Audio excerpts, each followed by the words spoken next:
ان اللہ اتقاکم، بے شک اللہ کے ہاں تم میں سے زیادہ عزت والا وہ ہے جو تم میں زیادہ پرہیزگار ہے۔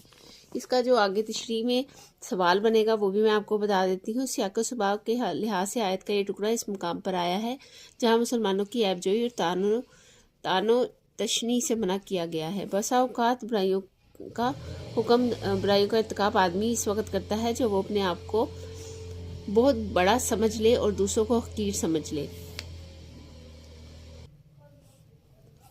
اس موقع پر ارشاد ربانی کا مقصد یہ ہے کہ انسان کا چھوٹا بڑا یا معزز یا حقیر ہونا ذات پات یا خاندان و نسب کی وجہ سے نہیں ہوتا، بلکہ قرآن کی زبان میں جو شخص جس قدر نیک خصلت، مؤدب اور پرہیزگار ہے، اسی قدر اللہ کے ہاں معزز اور مکرم ہے۔ نسب کی حقیقت اس کے سوا کچھ نہیں ہے کہ سب انسان آدم اور حوا کی اولاد ہیں۔ اسی واسطے حضور صلی اللہ علیہ وسلم نے خطبہ حجۃ الوداع میں فرمایا تھا، کسی عربی کو اجمی پر اور کسی اجمی کو عربی پر فضیلت نہیں، سرخ کو سیاہ اور سیاہ کو سرخ پر فضیلت نہیں، مگر تقویٰ کے سبب۔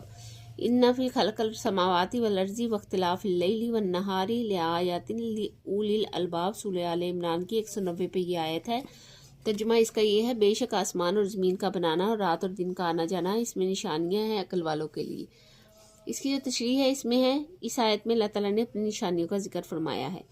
اس آیت میں اللہ تعالیٰ نے کس چیز کا ذکر فرمایا ہے، یہ اس کا شارٹ کویسچن بنے گا۔ اچھا، اس آیت میں اللہ تعالیٰ نے کس چیز پر غور کرنے کا حکم دیا ہے، یہ اس کا سوال ہے۔ اس آیت میں اللہ تعالیٰ نے اپنی نشانیوں کا ذکر فرما کر عقل مندوں کو اس جہان کے کارخانے پر غور کرنے کی دعوت دی ہے تاکہ اس کی غور و فکر سے اللہ تعالیٰ پر ایمان لانا ان کے لیے آسان ہو جائے۔ قرآن غور و فکر کی دعوت دیتا ہے، لیکن غور و فکر ایسا چاہیے جس میں اللہ تعالیٰ کی معرفت نصیب ہو۔ اس کے برعکس ایسا غور و فکر جس کے نتیجے میں اللہ تعالیٰ سے دوری ہو اور انسان یہ سمجھ لے کہ اس جہان کا کارخانہ خود ہی چل رہا ہے۔ ایسے لوگ قرآن کی زبان میں عقل مند نہیں، بلکہ عقل مندی کا تقاضا یہ ہے۔ عقل مندی کا کیا تقاضا ہے، ٹھیک ہے، یہ بھی کویسچن آئے گا شارٹ میں، عقل مندی کا کیا تقاضا ہے، ٹھیک ہے۔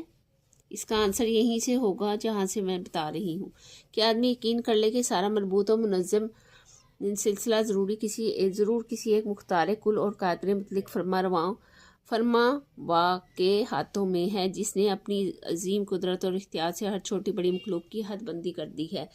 کسی چیز کی مجال نہیں کہ اپنے دائرے عمل سے باہر قدم رکھے۔ نمبر 6 پہ سورہ آل عمران کی 92 پہ آیت ہے، ہرگز نہ حاصل کر سکو گے نیکی میں کمال جب تک نہ خرچ کرو اپنی پیاری چیز سے کچھ۔ یہ اس کا ترجمہ ہے، اور اس کی تشریح میں ہم دیکھ لیتے ہیں کہ ہمارا کون سا سوال بنتا ہے۔ اس کی تشریح میں ہمارا سوال بنتا ہے، عموماً انسان مال و دولت سے زیادہ محبت کرتا ہے، اس محبت کو کمزور کرنے کے لیے قرآن نے یہ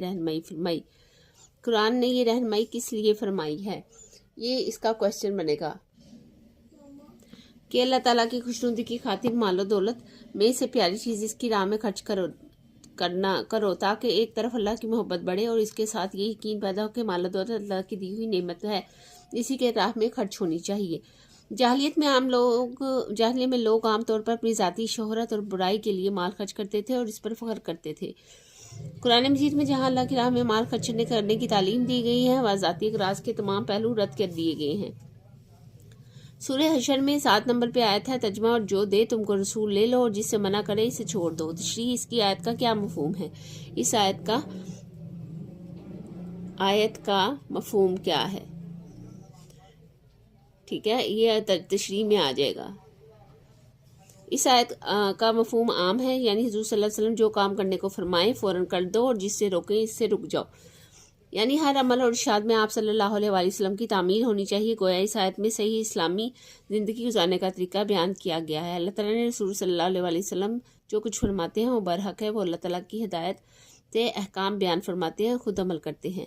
سورہ عنکبوت کی 45 پہ آیت ہے، اس کا ترجمہ ہے، پہلے یہ دیکھ لیتے ہیں، ان الصلاۃ تنہی عن الفحشاء والمنکر، بے شک نماز روکتی ہے بے حیائی اور بری باتوں سے۔ تشریح اس کی یہ ہے، آیت بالا کے اس ٹکڑے نے وعدہ کیا ہے کہ نماز میں ایسی خوبی ہے جس کے سبب نمازی بے حیائی اور برائی سے بچ جاتا ہے۔ نماز کی خوبی بیان کریں۔ ہم وہی سوال لکھیں گے جو تشریح میں اس کا جواب ہوگا، ٹھیک ہے۔ مثال کے طور پر جب جسمانی بیماری کا تشخیص ہو جائے تو اس کے لیے مناسب دوا بھی تجویز ہو تو وہ دوا ضرور اثر دکھاتی ہے، بشرطے بیمار کسی ایسی چیز کا استعمال نہ کرے جو اس دوا کی تاثیر کے خلاف ہو۔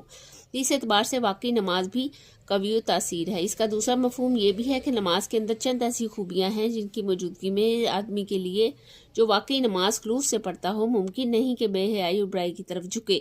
سورہ نام کی 164 پہ آیت ہے، اس کا ترجمہ ہے، اور جو کوئی گناہ کرتا ہے سو وہ اس کے ذمے ہے اور بوجھ نہ اٹھائے گا ایک شخص دوسرے کا۔ تشریح ہے، قرآن کا دعویٰ ہے کہ ہر شخص اپنے اعمال کا خود ذمہ دار ہے، جو شخص جیسے اعمال کرے گا اچھے ہوں گے یا برے اس کے مطابق سزا پائے گا، گویا اچھے اعمال کی اچھی سزا اور برے اعمال کی بری سزا ہوگی۔ آگے نیکسٹ پیج پہ ہمارے پاس جو آیت ہے 10 نمبر پہ وہ ہے سورہ نحل کی 90 آیت ہے، ترجمہ ہے اللہ حکم دیتا ہے انصاف کرنے کا اور بھلائی کا۔ تشریح ہے، آیت کے اس حصے میں عدل و احسان کا حکم دیا گیا ہے۔ آیت کے اس حصے میں کس چیز کا حکم دیا گیا ہے؟ اس آیت میں کس چیز کا حکم دیا گیا ہے؟ اس آیت کے اس حصے میں عدل و احسان کا حکم دیا گیا ہے۔ عدل کے معنی انصاف کے ہیں، یعنی کسی کو اس کا پورا حق ادا کرنا، اور احسان یہ ہے کہ کسی سے اس کے حق سے بڑھ کر مروت اور نیکی کرنا۔ اس آیت میں جہاں لین دین کے معاملے میں انصاف کرنے کا حکم موجود ہے وہاں سب عقائد، اخلاق اور اعمال کے معاملے میں بھی انصاف کا حکم دیا گیا ہے۔ اس پوری آیت میں تمام بھلائیوں کو جمع کیا گیا ہے، اس لیے اس کی آیت کی جامعیت کے پیش نظر حضرت عمر بن عبدالعزیز رحمۃ اللہ علیہ نے اس آیت کو خطبہ جمعہ کے آخر میں شامل کر دیا تھا، جو آج تک جمعہ کے روز خطبہ کے آخر میں پڑھا جاتا ہے۔ اس آیت کو کس خطبے میں شامل کیا گیا ہے؟ یہ بھی امپورٹنٹ شارٹ کویسچن ہے، ٹھیک ہے، یہ بھی آپ نے دیکھ لینا ہے، ٹھیک ہے، اور اس کے علاوہ اس کا MCQs بھی یہ بنتا ہے۔ آگے ہے سورہ ہجر کی 9 پہ آیت ہے، اِنَّا نَحْنُ نَزَّلْنَا الذِّکْرَ وَإِنَّا لَهُ لَحَافِظُونَ، یقیناً ہم نے خود اتاری ہے یہ نصیحت اور ہم خود ہی اس کے نگہبان ہیں۔ تشریح اس کی ہے، قرآن پاک اللہ تعالیٰ کی آخری کتاب ہے جس کی حفاظت کا اللہ تعالیٰ نے خود ذمہ لیا ہے۔ یہ وجہ ہے کہ 1400 سال گزر جانے کے باوجود اس کتاب کا ایک ایک لفظ محفوظ ہے اور ہمیشہ محفوظ رہے گا انشاءاللہ۔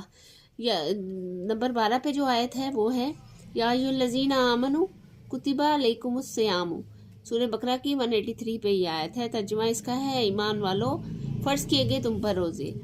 تشریح اس کی یہ ہے کہ اس آیت میں مقدسہ میں روزے کا فرض ہونا ثابت ہے۔